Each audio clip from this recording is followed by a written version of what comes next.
Selamat sore, saya Mantovani Lumantoruan, saya instruktur ahli media produktivitas. Saya di Jakarta. Pada sore ini saya mau menyampaikan mengenai peningkatan produktivitas. Berikutnya saya akan menyampaikan materi saya produktivitas, di mana pengertian produktivitas secara filosofi adalah sikap mental yang selalu memiliki pandangan bahwa hari ini lebih baik dari kemarin dan hari esok lebih baik dari hari ini. Secara teknis adalah produktivitas secara umum dapat diartikan sebagai perbandingan antara apa yang dihasilkan atau output dengan apa yang dimasukkan atau input. Di mana produktivitas itu sendiri secara umum dapat diartikan sebagai perbandingan antara apa yang dihasilkan atau output dengan apa yang dimasukkan atau input. Sedangkan secara ekonomis, produktivitas adalah perolehan hasil yang dicapai sebesar-besarnya dengan pengorbanan yang sekecil-kecilnya. Nah, seperti ini contohnya. Peningkatan produktivitas itu kita bisa lihat secara output dia naik, inputnya tetap, produktivitasnya itu naik. Sedangkan secara output dia tetap, sedangkan inputnya turun, secara produktivitas dia naik. Sedangkan output naik, input turun, tapi inputnya turunnya agak sedikit, produktivitasnya tetap naik. Sedangkan output dan input naik juga, produktivitas tetap naik. Sedangkan output dan inputnya turun juga, produktivitas juga tetap naik.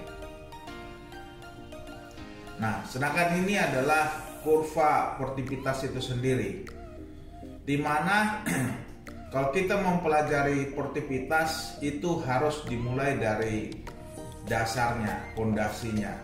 Bila kita mau bangun rumah, yang kita harus utamakan adalah fondasi. Kalau fondasinya tidak kuat, mau sebagus apapun, mau sehebat apapun suatu perusahaan, suatu teori itu tidak akan bagus. Jadi di mana fondasinya itu harus kuat dulu. Di mana ada produktivitas, fondasinya adalah 5S atau good housekeeping. Itulah adalah fondasinya. Baru setelah ini kita lewatin, kita berhasil, baru kita nanti masuk ke basic IPI-nya atau Practical Industrial Engineering. Baru kemudian setelah itu kita masuk ke advance-nya atau inovasi. Jadi naik ke atas itu dia inovasi atau Kaizen, ya. Itu ISO, Total Quality Control, Total Quality Management, Total Productive Maintenance, dan Just in Time. Nah, kita sekarang masuk ke konsep dasarnya, yaitu 5S. Apa itu 5S? 5S itu adalah sudah menjadi kebiasaan umum di Jepang. Tahun 80-an 3 orang konsultan dari Jepang, yaitu Japan Productivity Center, yang mengorganisir kebiasaan tersebut dengan nama 5S. Mereka adalah Yasushi Fukuda, Kazuo Tsuchiya, dan Hajime Suzuki. Mereka inilah yang menciptakan teori 5S, di mana sasaran 5S itu adalah terciptanya tempat kerja yang rapi, bersih, indah, sehat, aman, nyaman, dan menyenangkan. Kedua, terawatnya ruang kerja, lemari, meja, kursi, rak, dokumen, arsip, fasilitas kerja, dan lain sebagainya. Ketiga, terwujudnya disiplin kerja pegawai yang dibutuhkan untuk mencapai standar kerja yang lebih baik. Keempat, terjaga kesehatan, keselamatan, kestabilan kerja, dan mutu hasil kerja selama kegiatan kerja berlangsung. Kelima, tercapainya perbaikan mutu kerja. Keenam, terselenggaranya perbaikan dan efisiensi di masing-masing bagian. Dan ketujuh, terciptanya disiplin kerja yang baik dan saling menghargai antara sesama pegawai. Inilah sasaran dari 5S itu sendiri. Sedangkan filosofinya, hari ini harus lebih baik dari kemarin, dan hari esok harus lebih baik dari hari ini. Nah, 5S itu sendiri ada 5, ya, yaitu Seri, Seton, Seso, Seiketsu, dan Shitsuke. Kalau dalam bahasa Indonesianya sisih, susun, sasap, sosok, dan suluh. Di mana setiap perusahaan pasti mengharapkan suatu lingkungan kerja yang bersih, rapi, terawat, dan disiplin. Nah, ini kebanyakan ruang kerja kita. Kenyataannya kondisi ini sulit terjadi di setiap perusahaan. Perusahaan, kantor-kantor, apakah kantor Anda seperti ini? Nah, kebanyakan seperti ini ya, berkas-berkas berantakan ya. Termasuk ada di situ nanti sepatu, sandal di bawah meja. Padahal itu suatu ya tidak pas menurut 5S. Bahkan gelas di atas meja pun itu juga tidak pas menurut 5S. Bahkan foto anak, foto suami, foto istri pun tidak pas untuk diletakkan di bawah kaca di meja kerja atau barang-barang pribadi lainnya. Semua yang ada di ruang kerja atau di meja kerja harus yang berhubungan dengan pekerjaan. Ini kantor kita rata-rata. Coba kita lihat bawah mejanya. Ada arsip-arsip, ada sepatu, sandal, lain sebagainya. Banyak keluhan. Banyak perusahaan yang seringkali mengeluh begitu sulitnya dan banyak membuang waktu hanya untuk mencapai data. Jadi orang banyak karena penyusunan berkas-berkas, dokumen-dokumen yang tidak teratur, tidak rapi itu, dia jadi sering ngeluh karena habis waktu, habis data dan lain sebagainya. Bahkan banyak berkasnya yang rusak. Seringkali kita kurang nyaman dengan kondisi berkas kerja yang berantakan dan tidak jarang memicu emosional kita. Itulah keluhan-keluhan yang terjadi ketika kita tidak melakukan 5S, termasuk di rumah kita. Banyak ibu-ibu rumah tangga yang sering kehilangan perabot-perabotnya di dapur. Kenapa? Karena tidak 5S. Solusinya adalah 5S, yaitu sisih, susun, sasap, sosok, dan suluh tadi, yang merupakan adaptasi program 5S seri Seton, Seiso, Seiketsu, dan Shitsuke yang dikembangkan di Jepang dan sudah digunakan oleh banyak negara di dunia. Nah, seperti ini. Sisih itu atau seri, yaitu kita sisihkan barang-barang apa yang tidak pas, yang tidak cocok atau tidak pas penempatannya di ruang kerja, di rumah kita atau di kamar kita, ya.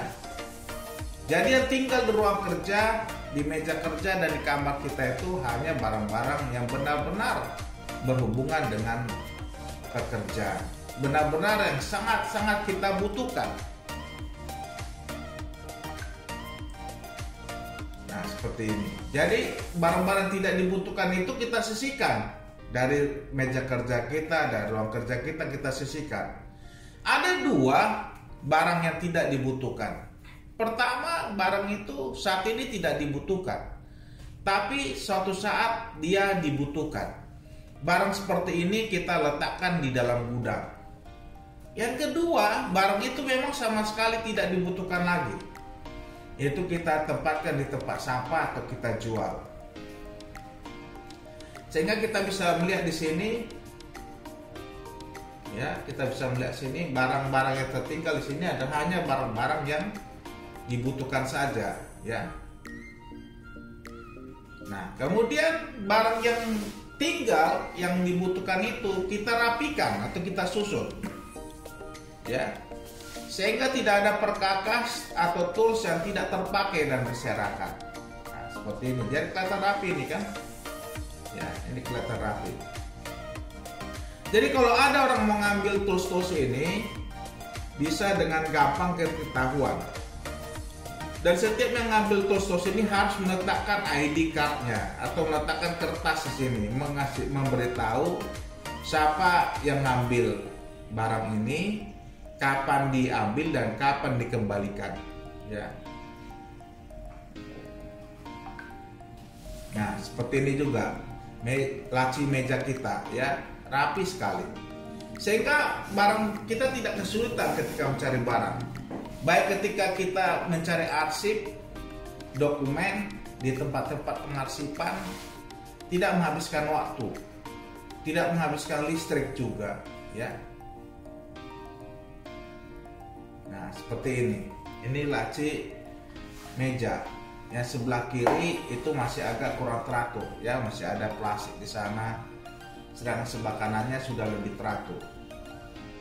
Nah, kemudian kita masuk ke tahap bersihkan. Semua harus berperan serta. Bukan karena dia atasan, bukan karena dia bos, dia tidak ikut. Semuanya harus ikut. Dari mulai atasan tertinggi sampai yang terendah di kantor itu harus terlibat di dalamnya. Karena dalam 5S tidak ada yang istilah bos, itu tidak ada dalam 5S. Semua berpartisipasi dalam kegiatan-kegiatan 5S seperti ini. Semua seperti membersihkan WC, semuanya ngambil alat pelan, alat bersih-bersih, semuanya berperan. Nah, seperti ini. Semuanya ikut berperan, bekerja, mengelap kaca, bersihkan WC yang mampet dan lain sebagainya. Dimana pada saat bersih-bersih inilah ada fungsi kontrol di sana.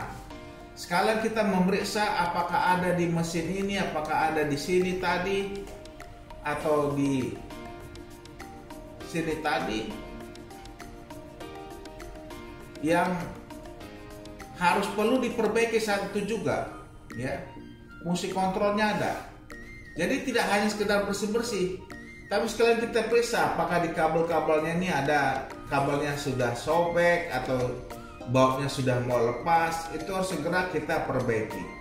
Karena lebih baik kita perbaiki secepatnya daripada kita tunggu lama sampai dia benar-benar rusak sehingga membutuhkan biaya yang lebih besar. Nah, kemudian apa yang sudah kita kerjakan tadi, sisih, susun, sasak, kemudian kita pelihara. Banyak orang hanya bisa menyisih, hanya bisa menyusun, dan hanya bisa membersihkan, tapi dia gagal pada tahap memelihara. Ya, jadi dipelihara apa yang sudah kita kerjakan tadi. Jadi senantiasa kelihatan rapi, kelihatan menarik, dan kelihatannya asri. Nah, seperti ini. Ya. Kemudian apa yang kita sudah lakukan ini dilihat orang, kemudian dia bertanya pada kita beritahu apa yang kita sudah lakukan. Itu namanya menyuluh, ya. Kita suluh orang lain supaya orang lain melakukan apa yang sudah kita kerjakan. Nah, kita beritahu dia bahwa arsip-arsip kita sudah rapi nih, sudah bersih, ya. Nah, seperti ini. Termasuk kita pada saat kita sering olahraga, senam pagi, ya, ini bagian dari menyuluh, ya, supaya sama-sama sehat, lingkungan ruang kerja sehat, badan pun sehat. Ada 8 hal penting untuk mencapai sukses dalam pelaksanaan 5S. Yang pertama, program 5S harus diperan sertai oleh semua orang. Jadi tidak ada orang yang tidak ikut 5S, ada yang ikut. Semuanya harus berperan serta. Harus disediakan hari yang cukup untuk melaksanakan program 5S itu sendiri. Yang kedua, menuntut komitmen manajer puncak. Atasan tertinggi atau bos di setiap perusahaan, setiap kantor ini harus bergerak, harus berperan, harus ikut serta. Di mana program 5S dilaksanakan pada jam kerja itu sendiri. Ini bisa terjadi kalau manajer puncaknya menyetujui atau mengetahui. Setiap orang harus mengetahui arti pentingnya program 5S itu.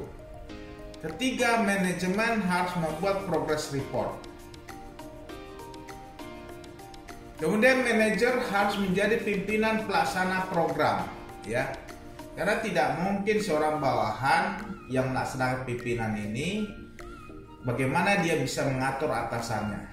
Tidak akan bisa, ya. Jadi manajer itu sendiri atau pimpinan itu sendiri yang harus memimpin pelaksana program 5S ini.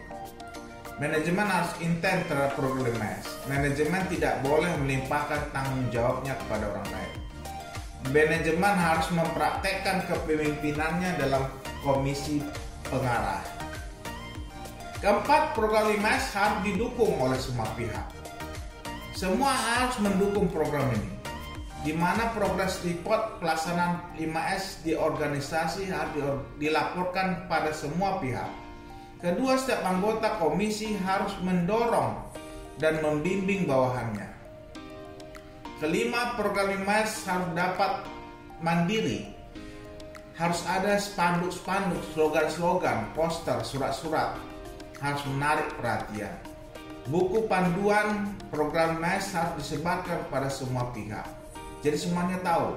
Dan ketiga, manajemen 5S harus membuat jadwal patroli secara periodik. Kemudian keempat, diadakan peninjauan ke tempat-tempat yang telah berhasil menerapkan 5S yang meningkatkan keterampilan dan wawasan.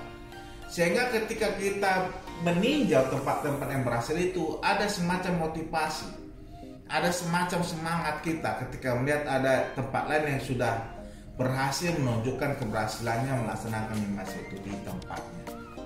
Kelima, dorongan semangat perlu diberikan untuk meningkatkan motivasi anggota 5S dalam meningkatkan pelaksanaan 5S.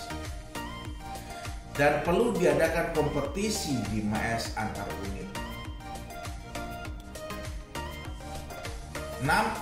Manajemen harus melakukan tour periodik. Manajemen harus mengecek kebaikan dan kelemahan penerapan program 5S di setiap unit kerja. Manajemen harus memberikan laporan kemajuan pelaksanaan penerapan 5S. Manajemen harus memberi penghargaan kepada ketua kelompok atau kelompok kerja 5S yang berhasil menerapkan 5S itu sendiri. Ketujuh, pada tahap awal harus menunjukkan dampak yang memadai.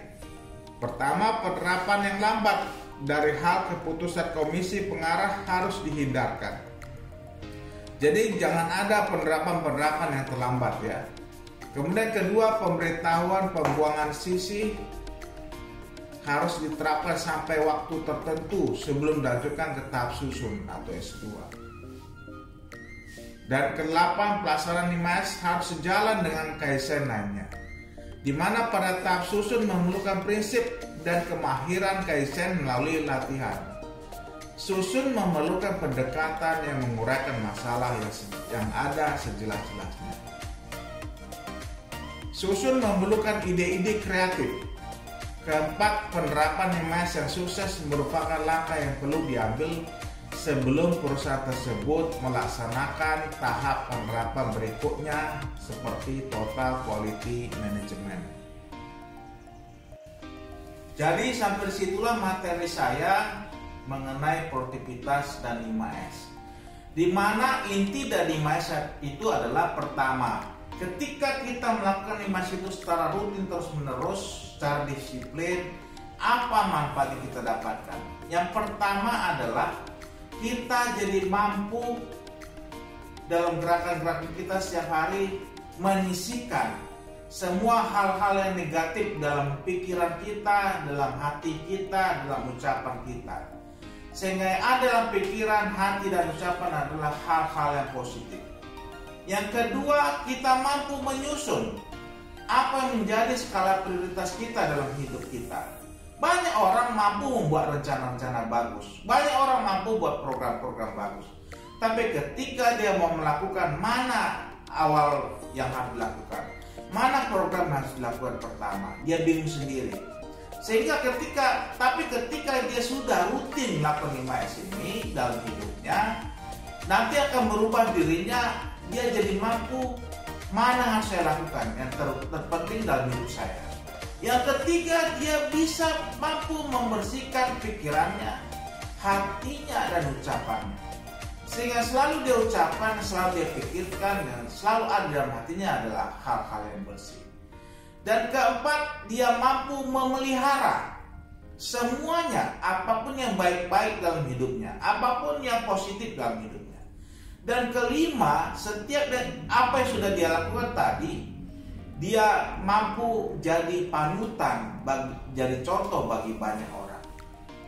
Jadi bagi kami, instruktur produktivitas 5S ini basic produktivitas, dan inilah awal kita bila kita mau meningkatkan produktivitas hidup kita. Bapak Ibu yang nanti akan bekerja di luar negeri, apakah di bagian elektro, bagian mesin, bagian lain sebagainya, laksanakan 5S. Dimulai dari 5S dulu, agar nanti hidup Anda itu ke depan, agar Anda dalam pekerjaan itu Anda selalu melakukan hal yang terbaik.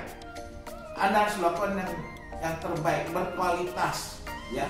Karena Anda nanti di luar negeri, Anda adalah wakil negara Indonesia di luar negeri. Jadi berikanlah yang terbaik demi bangsa kita, demi Anda juga, demi masa depan Anda. Terima kasih. Kiranya selamat menjalani 5S, dan kiranya hidup kita masing-masing bisa kita tingkatkan produktivitas kita untuk bangsa dan negara.